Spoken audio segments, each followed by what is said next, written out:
Piace? Proprio Un po' old school, eh? bellissimo. Ho chiesto a loro di fare... Ah, sì? Can we have some quiet, please? Thank you very much. Good afternoon, one and all. Welcome to the Thursday pre-event press conference for the Liquid Moly Grand Prix of Germany here at the Sachsenring as we get set for the final Grand Prix, the midway point of the season before we all head off on a well-earned 3-week summer break. Leading today's press conference is Jorge Martin, riding for the Aprilia Racing team, coming into a MotoGP weekend. Jorge leading the World Championship for the first time since the Solidarity Grand Prix in 2024. We all know what happened on that occasion for Jorge. Winner here in 2023 and confirming recently he will join the factory Yamaha team for the next 2 years. To Jorge's right, we welcome Fabio Di Giannantonio, riding for the Pertamina Enduro VR46 racing team. Fabio having a fantastic season and third in the World Championship. Confirmation he's on the move in 2027 as well, signing for the KTM factory team next season. We welcome Superfile Trackhouse MotoGP rider Ogura, fourth in the World Championship. The winner in Assen, made him the first Japanese rider in 22 years to win in MotoGP. More big news from as well, as he's joining Jorge in the factory Yamaha team next season. And last but certainly not least, we welcome the Ducati Lenovo team rider, reigning world champion Marc Marquez, Marc fifth in the World Championship and the undisputed king of the Sachsenring with 9 MotoGP wins here, including most recently last time out in 2025. Gentlemen, good afternoon. Welcome to all 4 of you. Jorge, we'll start the press conference with you. You're making headlines on and off track right now, Jorge. We'll start in the presence. You come into a weekend leading the World Championship for the first time since Barcelona in 2024. You've been strong here previously on the Ducati. How much of a boost has it been, Jorge, to see your name in P1 at the top of the standings for the last couple of weeks? And how confident are you that you'll still be leading going into the summer break? Yeah, for sure. I'm happy to be here again in a press conference. It's been a while since my last press conference. I don't remember even when it was. So I'm happy about this. For sure, we are doing a great job together with Aprilia. But honestly, I don't really care now to be first, second, third, whatever. I think it's anecdotic. The championship is quite open now. Everybody is strong, and yeah, you never know if you will be able to retain it for a lot. So I don't really look into it. I just want to continue my progression with Aprilia, and yeah, I could see last race I was still missing a lot of speed. For sure, I started well, but the Trackhouse guys were much faster than me. So I need to improve my performance, and let's see if here we have the opportunity. Well, that's the present, Jorge. Of course, we have to look to the future now as well. The big news coming recently that you are joining Yamaha for the next 2 years. I mean, that looks like quite a big gamble, given where Aprilia are right now and where Yamaha are now. What's convinced you, Jorge, to take this challenge, and is putting Yamaha back on top going to be arguably the biggest challenge of your career so far? Yeah, I don't want to go really deep into it, but yeah, I always take the decisions that I think that are better for me and for my family and for my future. It's the same what I choose Ducati in the first moment, then I choose Aprilia, and now I choose Yamaha. So yeah, let's see the future what brings me. Best luck to you and the team here this weekend. Jorge, we'll come on then to Fabio Di Giannantonio. Fabio just mentioned super fast all season, super consistent all season as well. Your team boss Pablo Nieto said in Assen he's happy for you guys to be kind of low profile in terms of the championship, happy to be under the radar, but you're only 16 points behind Jorge now, Fabio. Is that mindset going to start changing? Are you going to have to think more about the championship, and do you see Sachsenring as a big opportunity to gain some more points back on Aprilia? Honestly, I think we are living a great moment, a big racing moment. You know, we are doing great performances, great speed, as you said, and we are enjoying a lot this year. We are fighting with the best in the game, and we are trying to be one of those. So yeah, at the moment nothing changes really. We are just, as you said before, in the middle part of the championship, so we still have a long way to go. We're just enjoying every moment. We are celebrating every good moment. We are trying to understand, analyze, study when we do a bad job, and try to improve myself. Fabio, some big news for you as well in terms of the future, joining the factory KTM squad in 2027. We saw how emotional you were in the video when you told the VR46 team that you were leaving. So was this the toughest decision of your career, Fabio, and why did you feel now was the right time to take on this new challenge? For sure, it's not been easy. You know, when you build a sort of family, connection with such great people. It's really difficult then to think that you will live that big time that you have in the garage with these guys, and yeah, it was not easy, but for sure I tried to think about myself. Then to go a little deeper, maybe we will need more time. This is not the right moment, but I think at this moment was the best solution for my career, for my future. At the end, I'm gonna be 28 next year. Now 5 years in the World Champion in Motogp, so I think was the right moment then to find another challenge and try to be the head of a company or factory. I think you definitely deserve that chance to lead a factory in 2027. Good luck this weekend to you and the team, Fabio. We'll come on then to Japan's superstar rider, Ogura. You are now a MotoGP winner, and it seems clearly a title contender, only 25 points behind Jorge. 2 podiums in Brno, 2 podiums including that brilliant win last time out in Assen. Expectations now are sky high. Do you feel the potential is there this weekend, to be in the battle for another double podium? No, I don't think so. Our target for this weekend is going to be in the top 6. So, yeah. Any particular reason why? Is it this not a circuit that you like very much, or? The Sachsenring has been always a tricky one for me, and yeah, last year I remember we struggled quite a lot here. So, yeah, top 6. Top 6 is the target. I'm sure it could be a lot better. Like I said, you're going to be joining Jorge in the factory Yamaha team in 2027. A great honour, of course, for a Japanese rider to be racing in a Japanese factory team. Why did you feel that this was the right opportunity for you, and was the chance to ride for a factory team one that you simply could not say no to? There's so many things, so I'm not going to explain here. But no, just I saw this is a good thing for me, so that's why I decided. And how strong we can be, that's something we will know in the future. But as a Japanese rider, it's really important to get a ride in a factory ride, especially for the Japanese brand. So yeah, it's a good, and also to have a strong teammate like Jorge is really important. So. Yeah, it's going to be interesting. Yeah. Best luck this weekend, and it's fair to say, yeah, Yamaha does have an incredibly strong factory lineup next year with Jorge Martin and Ogura. We'll come on then to our reigning world champion, Marc Marquez. Marc, it's been quite a busy week for you cycling with Tadej Pogačar, the Tour de France legend, of course, the World Ducati weekend in Misano. Now you're here in the Sachsenring. We know how incredible your record is. 12 wins in total, 9 in MotoGP. Marc, you said Assen, you were very much in safe mode. Do you feel now this weekend it's a case to go all-out attack, try and put some pressure on these guys in the championship? Yeah, obviously last month were not easy. A lot of days in a row and racing events, but yeah, this is the last one before summer break.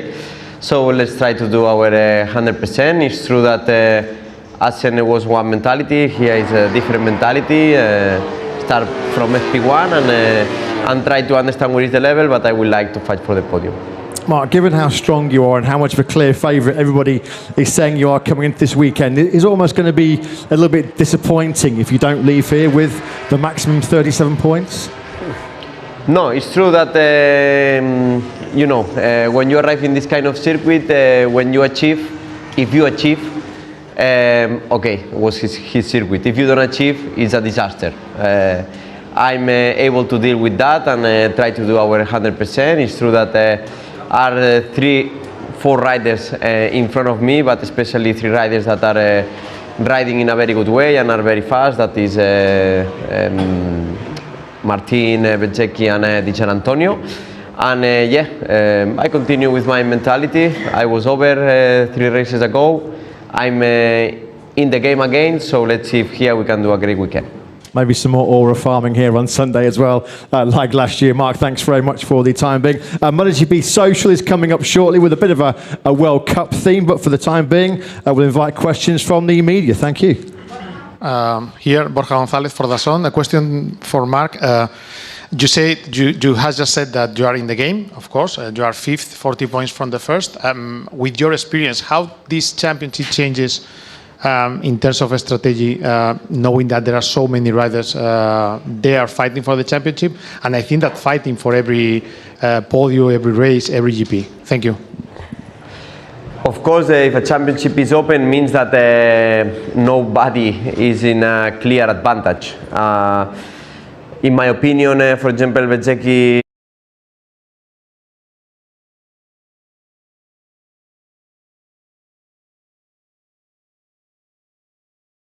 has been the fastest one during the first part of the season, but not the best one, because Martin is leading the championship. So in the end, you need to approach in a different way when you are fighting against one rider or when you are fighting against 4 riders. But at the moment, my fight is another one, and after a summer break, I will understand where I can arrive.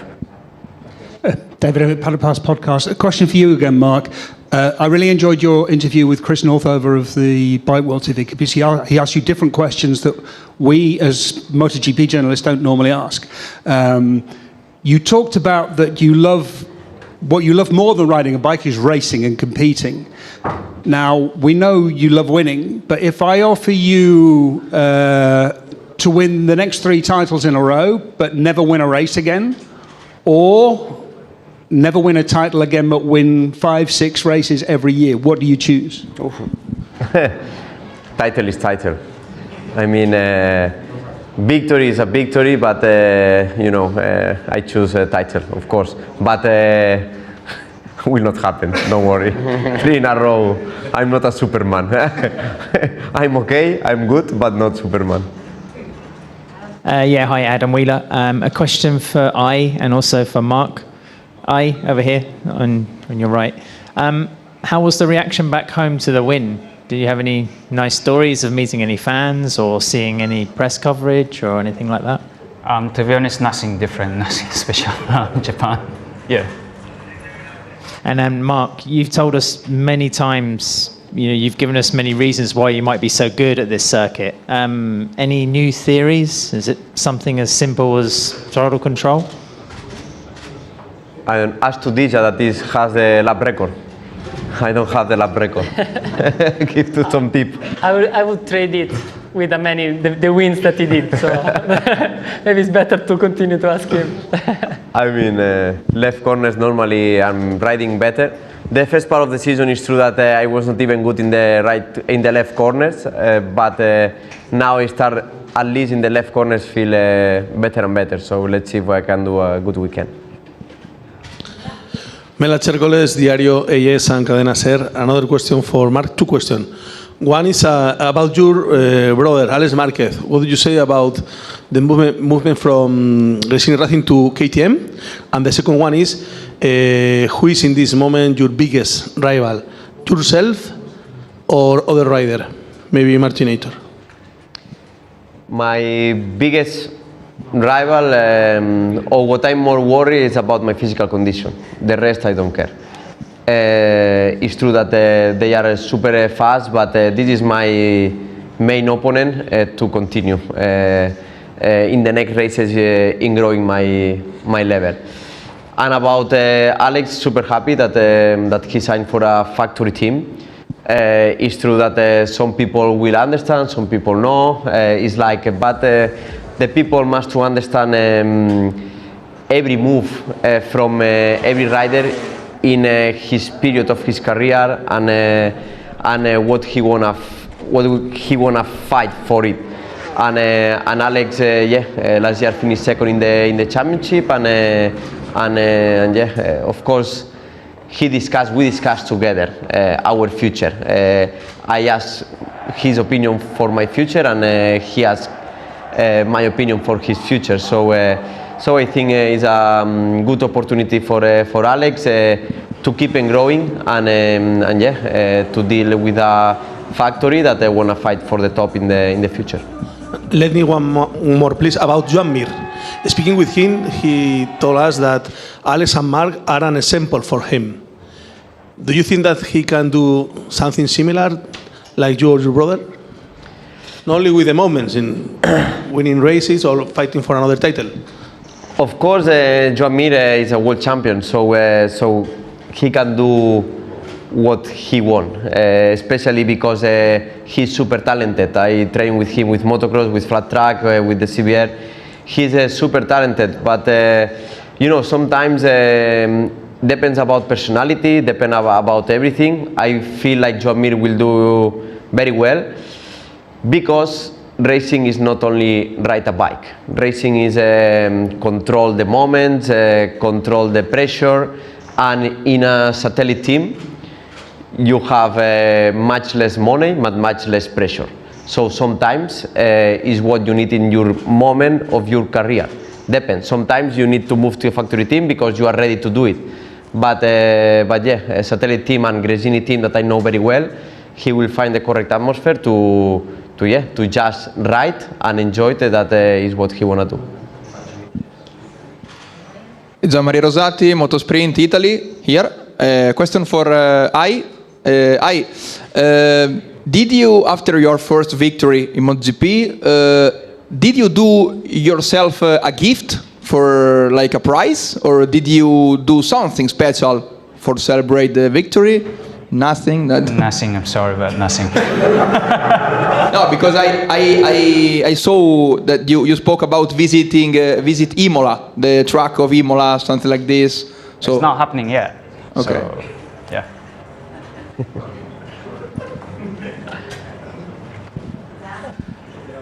Giovanni Zamani, Sky TV Italia. I have a question for Marc.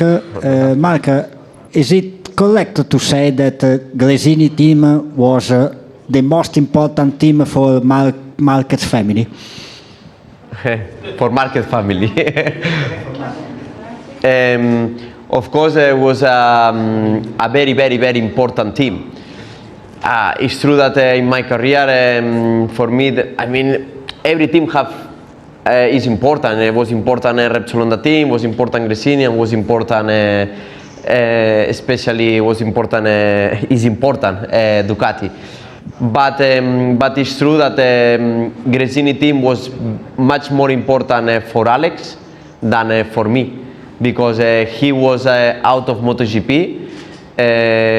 He bet on Gresini, Gresini bet on him, and next year he finished second in the championship last year, and next year we'll ride in a factory team. And the fact that Alex was there was the main reason why I finished to Gresini.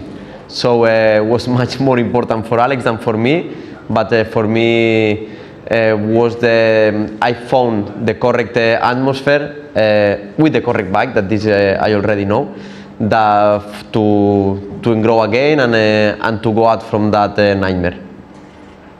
Okay, just a quick check. I think the media are happy, so we'll move on to Motogp Social, which has a World Cup theme. And I'll hand over to my colleague, Mr. Kiko Giles. Thank you, Matt. Yeah, a really easy one this week, guys. It is the World Cup week, and we are getting closer and closer to the final. So put in your predictions for the games that remain and who you think will get to the semi-finals, the result of that, and then also on to the final.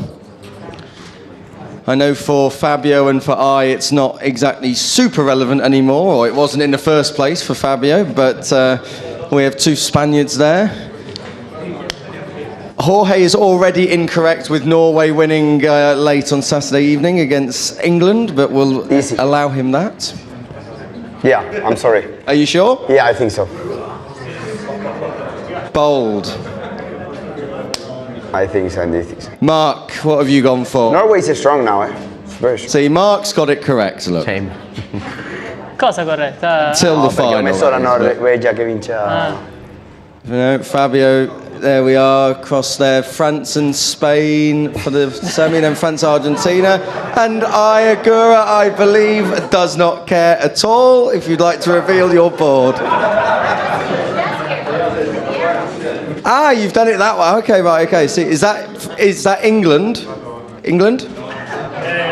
England, and France, who will win? Who will win in the final, We need to put also the winner. I think so. England.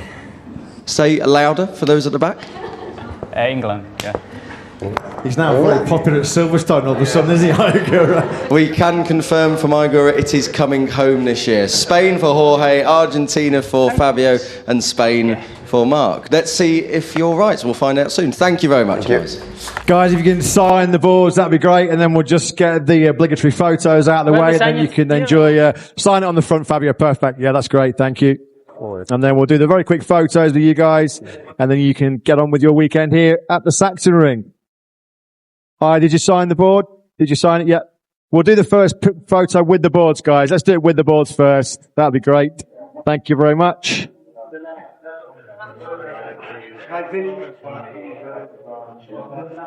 And then one without the boards. That'd be lovely. Thank you, gentlemen.